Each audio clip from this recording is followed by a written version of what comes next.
Hello again and welcome back to Old House on the Corner.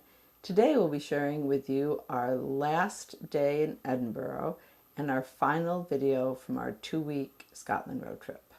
We're going to pick back up where we left you hanging last week and continue with our afternoon of May 16th.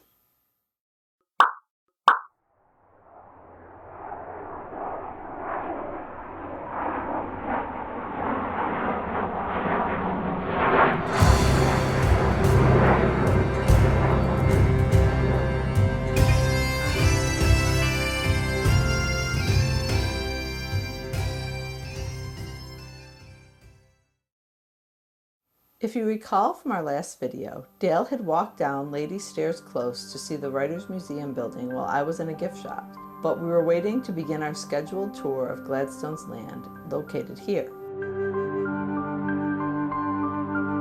Gladstone's land is a 17th century tenement house that was originally built in the 16th century in 1550.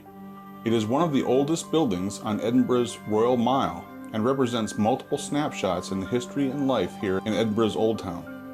Each floor has been restored to a time period in the early life of this residential building. While not as tall as modern city high-rises, Gladstone's land was one of the skyscrapers of its day. Edinburgh is known for having some of the earliest examples of tall, multi-story buildings in the world at that time. Gladstone's land has 6 stories, but there were others known to have exceeded 10 stories.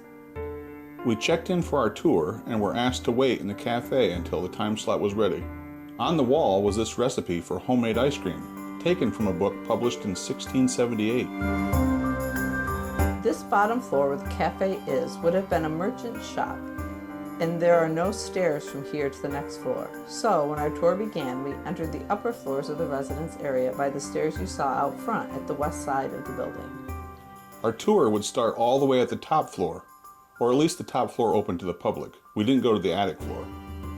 And then we worked our way downward. As mentioned earlier, each floor was restored to what it would have looked like at various time periods, and, where possible, how it may have been arranged according to the known residents who lived here at that time.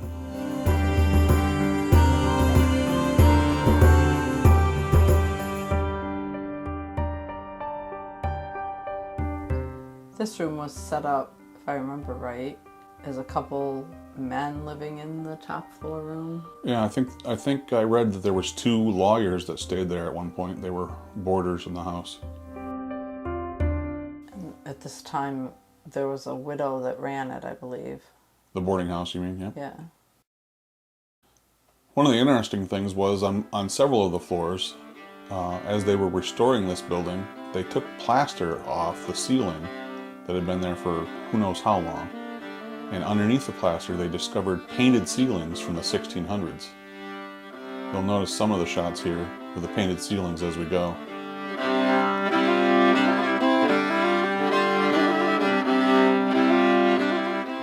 There's a list of rules for the boarders at the boarding house. Pretty strict rules, actually. Yep. No funny business.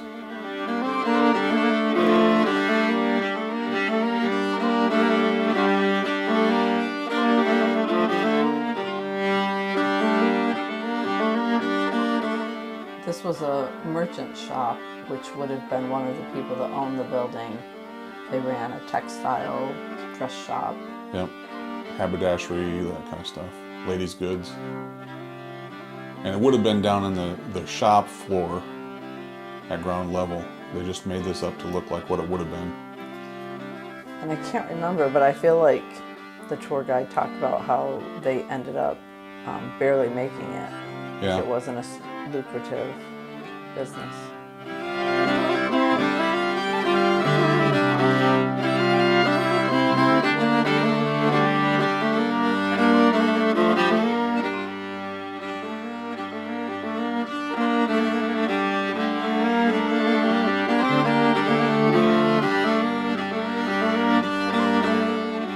There's some of the painted ceilings. Yep, there's some of the painted ceilings. Still visible after all these hundreds of years. They'd been covered up by plaster.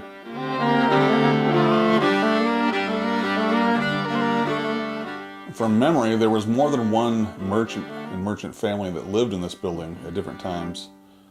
And one of them ran a tavern in one of the back sections of the ground floor.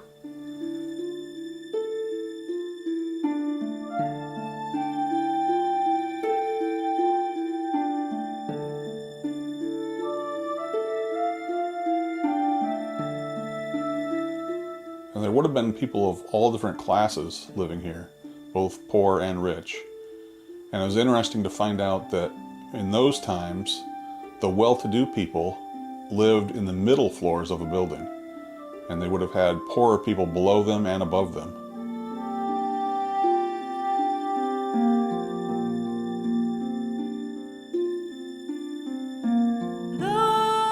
And not only were the ceilings painted, but there was painting on the stone walls.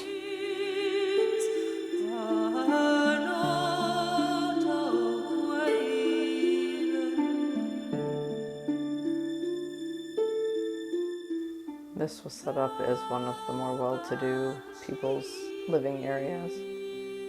May have been one of the merchants' families. Quite a fancy room.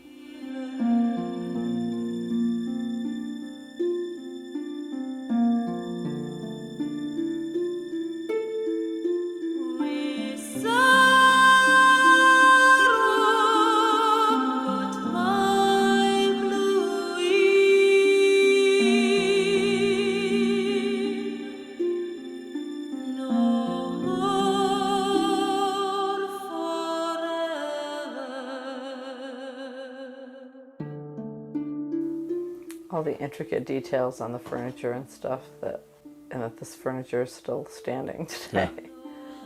Craftsmanship, hand-carved designs.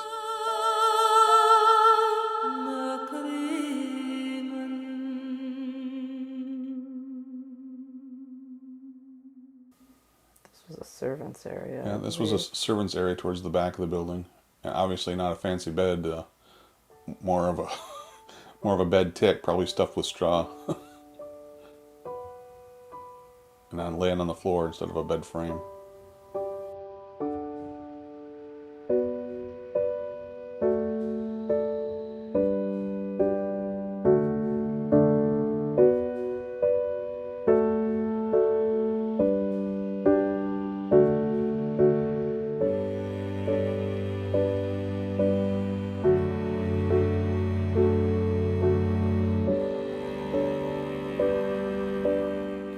Kind of like a Murphy bed, like it folded up into the wall.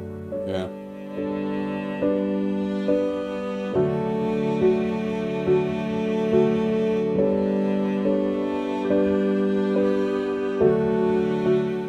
I thought this was interesting. They had a plexiglass model of what the building looked like at different time periods and different sections that had been built on, not all of which remain, and then the years that they were used and who may have been using them.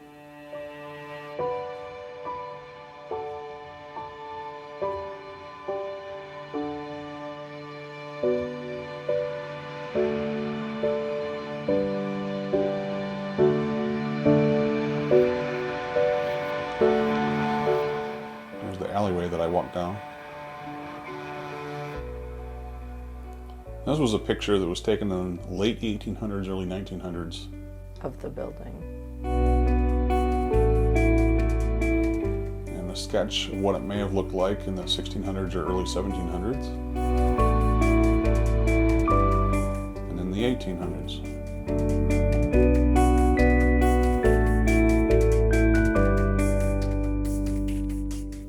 That's Gladstone's land on the left there. You can see the stairway coming down the side. Interesting that the only stairway to get up to the residential levels was there on the outside instead of a place inside. I guess that really separated your business from your home life.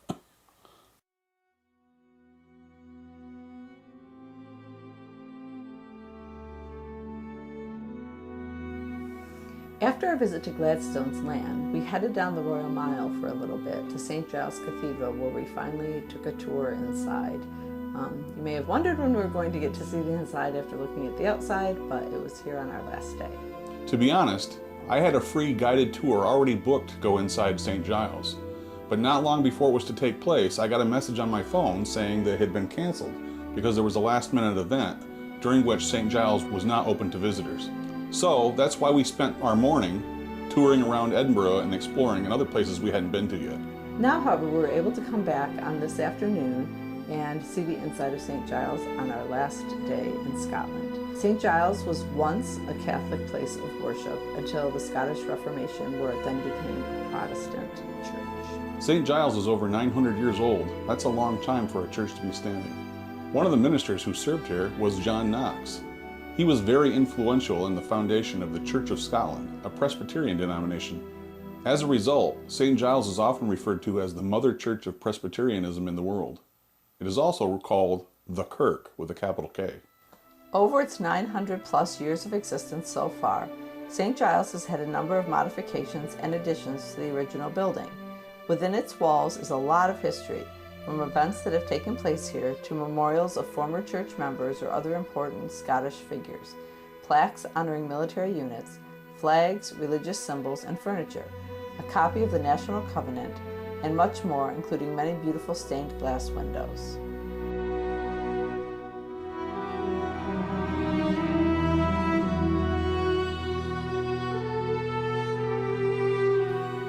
They had some really pretty stained glass in St. Giles.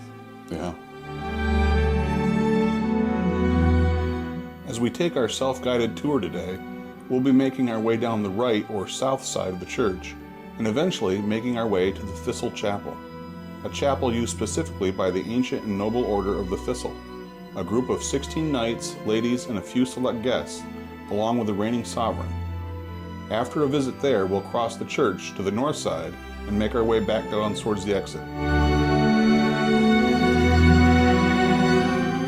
Like many of the churches we saw, there was a lot of plaques and memorials and all kinds of things for various people, church members, historic figures, military figures.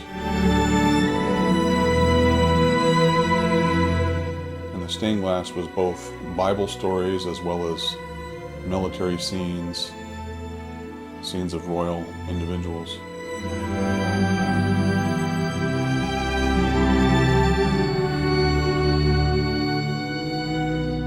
quite a pretty church.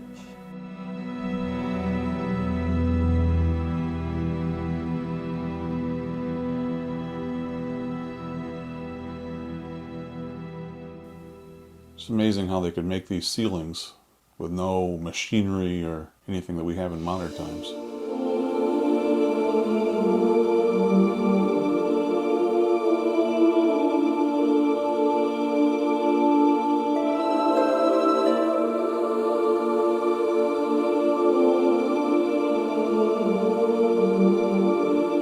That looks like Paul preaching to people in the town, one of the towns he went to.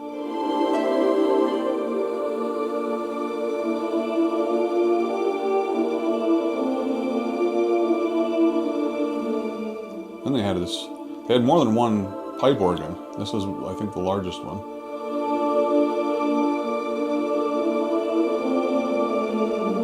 It's very interesting how they mix government and church together, living in a country where church and government are totally separate.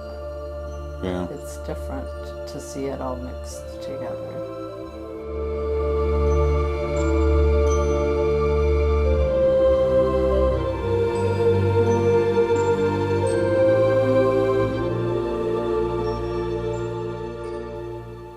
Now this is going into the entrance to Thistle Chapel.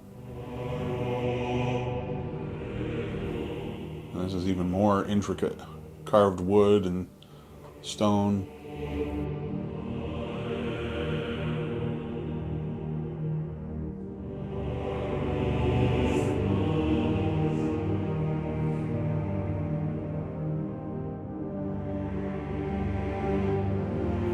Each one of these stalls is a special box for the knight or lady who has been elected member of this particular elite group.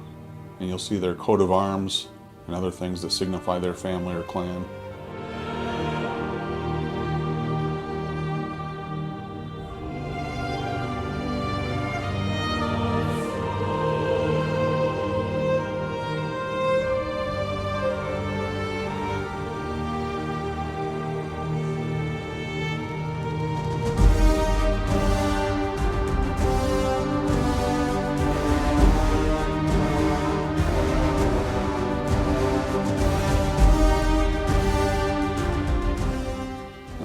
incredible ceiling in there.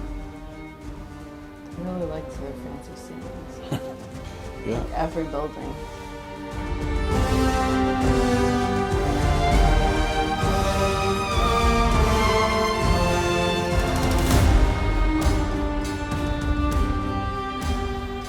On our way out of the Thistle Chapel, we stopped to see the Roll of Honor listing many of the members through the years. Dale was able to pick out a number of Campbell nobles, most of them from Argyll.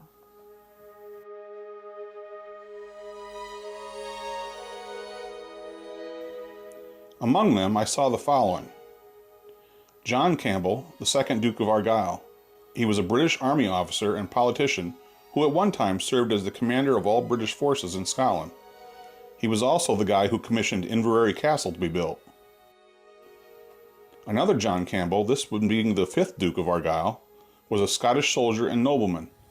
He fought at the Battle of Culloden and later became Adjutant General in Ireland and spent 20 years as a Member of Parliament before retiring. It was this Duke who finally saw the completion of Inverary Castle.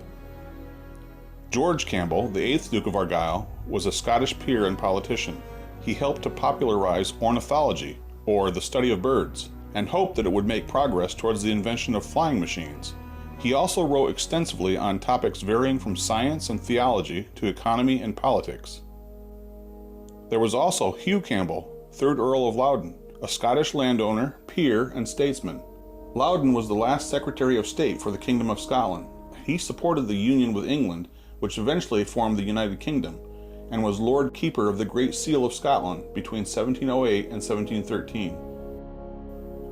And finally, another John Campbell, the 2nd Marquess of Breadalbane. He was also a British politician who served in Parliament and was appointed as the Lord Chamberlain of the household.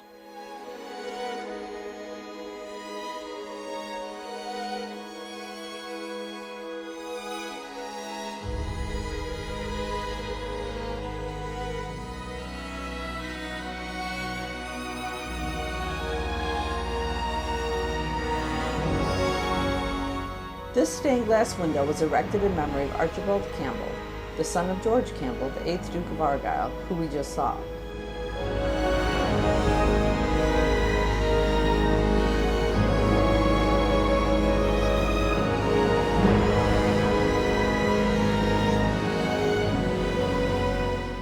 The Scottish Royal Coat of Arms also hangs high above us with a date of 1730 inscribed on its frame.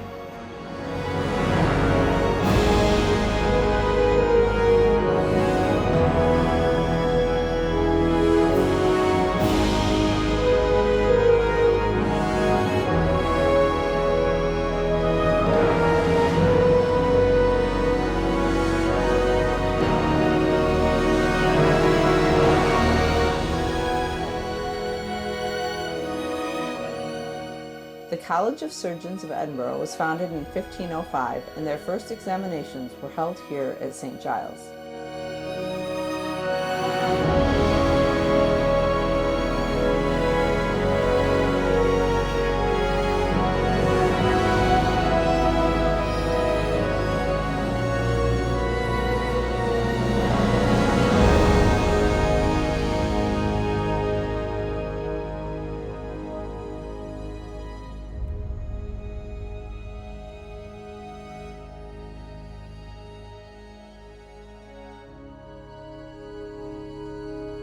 And of course, there is a statue of John Knox here inside these historic walls where he preached numerous times. Obviously, we couldn't take pictures of every plaque, photo, painting, flag, stained glass window, and other things inside St. Giles Cathedral. But I will mention 2 effigies that were built and placed in memory of 2 individuals from Scottish history. They were James Graham and Archibald Campbell. Both were signers of the National Covenant, a document written in opposition to King Charles, who wanted to put himself as the highest authority in the church. This was in direct opposition to the Covenanters' idea that Christ was the head of the church. James Graham was the 5th Earl and 1st Marquess of Montrose. He was a Scottish nobleman, poet, soldier, and later Viceroy and Captain General of Scotland. As I said, he originally signed the National Covenant, but later opposed Archibald Campbell, a rival politician in Parliament. As a result, he left the Covenanter side and supported the Crown, winning several battles against his adversary Archibald. However, he was finally captured in April of 1650, accused of treason, and in May was sentenced to die by hanging, after which he was beheaded, drawn and quartered, with his limbs being sent to 4 separate cities in Scotland, and his head stuck on a pike for 11 years outside the old Tolbooth prison, which stood alongside St. Giles, as we've mentioned in a previous video. Archibald Campbell was the 8th Earl and 1st Marquess of Argyll. He was a Scottish nobleman, politician, and peer, and for a time was the de facto head of Scotland's government while they were without a king during the 1640s and 1650s. He was also considered the main leader of the Covenanter movement and remained a staunch supporter of the Presbyterian Church. Unfortunately, he too would eventually be accused of treason by the government under King Charles II, a king who he had personally crowned earlier in life. But when documents that appeared to link him with Oliver Cromwell were found, Archibald was held in the Tower of London before being transferred to Edinburgh Castle. You may remember our visit there in Argyll Tower where he was held, and the painting named The Last Sleep of Argyll. Archibald was beheaded by the Mercat Cross just behind St. Giles, and his head was placed on the same pike that Montrose's was. Now, these 2 memorial effigies lie on opposite sides of St. Giles, across from one another, and serve to stand for a reconciliation between 2 divisions in the political and religious history of Scotland.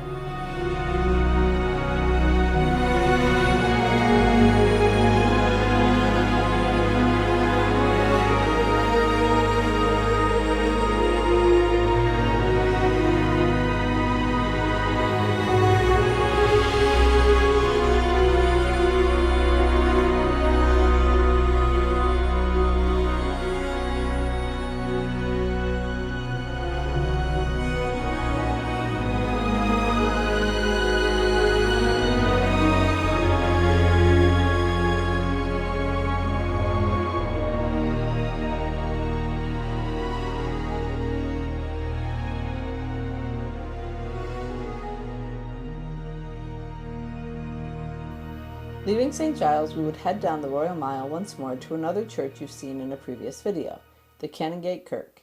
On our way, we would come across another piper, which we stopped for a while to listen to.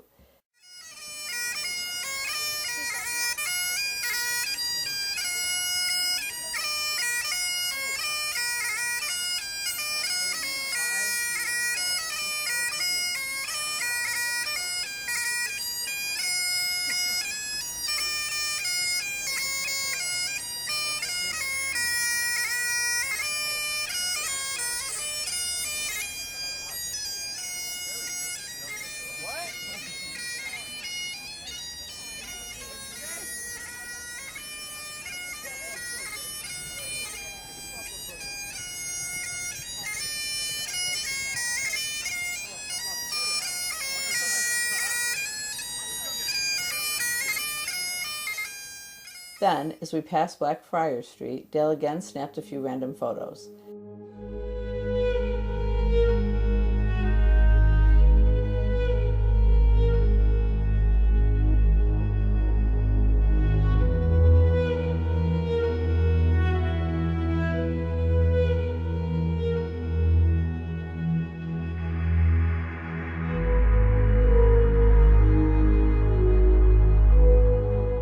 Finally, we reached the kirk and entered the surrounding cemetery that encircles the back of this building.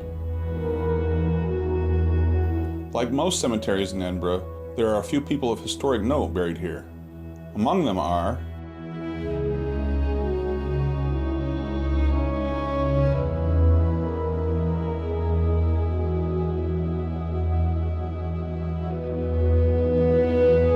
Adam Smith, the renowned economist and author of The Wealth of Nations.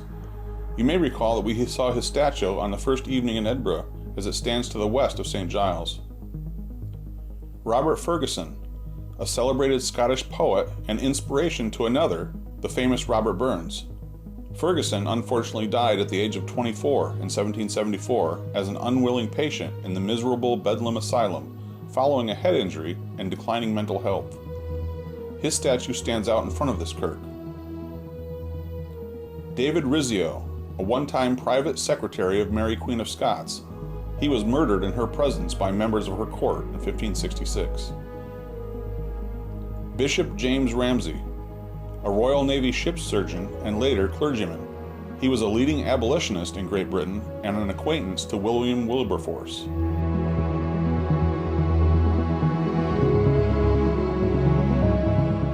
There was also Ebenezer Scroggie. What? You don't know who Ebenezer Scroggie is? Well, that's okay, because he's likely just a legend and a myth. But there are some who believe an old tale that Charles Dickens once wandered through this very cemetery and, happening upon Ebenezer's headstone, misread his name and recorded job title to use later in his now famous seasonal tale, A Christmas Carol. While Ebenezer Scrooge was a mean man, Ebenezer Scroggie supposedly was a mealman or a grain merchant who won a catering contract for King George IV's visit to Scotland in 1822, the first visit of a reigning monarch to Scotland in nearly 2 centuries. It was really interesting walking through some of these older cemeteries, especially reading some of the larger stones. They seem to write a lot of the person's, almost, we joke about it and say life history. There was a lot of information about the people that were buried, often rather humorous. Eventually, as the evening was quickly progressing, it was time to head back up the hill to our Airbnb. We had an early flight to catch in the morning and wanted to get a good night's rest before making our journey home to the States. On our way, we stopped into this little cafe to grab our last dinner in Edinburgh. This place is just across the street and kitty corner from the John Knox house. We reflected on all that we had seen and done over our fun 2-week road trip in this country of my ancestors. As we passed by the Drowned Kirk one last time, here in Hunter Square, we found this busker, likely a young Edinburgh University student, sharing a few songs for the public. So ended May 16th, our last full day in Scotland.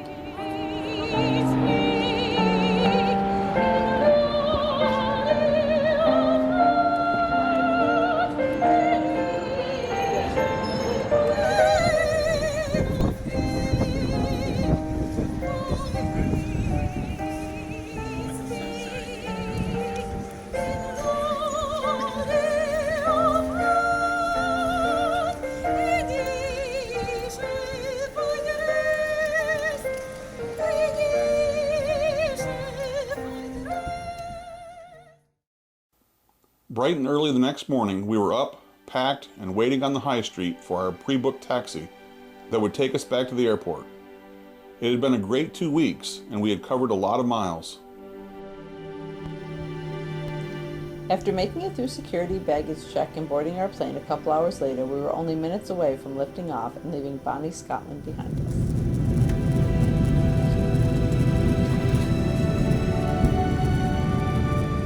As we climbed higher and began to make the turn towards Amsterdam, we could see out to our left in the distance the white columns of the Queensferry Crossing Bridge, which we had crossed on day 1 of our trip just 2 short weeks ago. It didn't seem possible that the time had flown by so quickly, and yet here we were flying away. Next stop, Schiphol Airport, and then the long flight over the Atlantic to our connection in Detroit before making it home by 11 p.m. The fasten seatbelt sign will be switched off soon. However, we recommend to keep your seatbelt fastened while seated. Please be careful when opening the overhead compartments, as items may have shifted and could fall out. We sincerely hope you've enjoyed our 28 videos sharing our trip to Scotland. And if you've missed any along the way, you can find the whole collection on the playlist tab of our channel. We'll link the playlist up here to the top right, as well as down in the description. We'd really appreciate it if you shared those videos with anyone else who may be interested in seeing Scotland from their home. And we love it if you left us a comment or two on any video that you enjoyed or had a question about.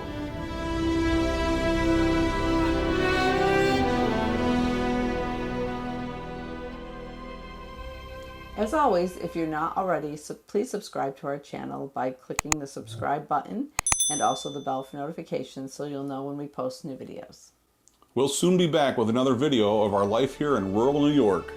Until we see you again, we'll be here waiting for you at the old house on the corner.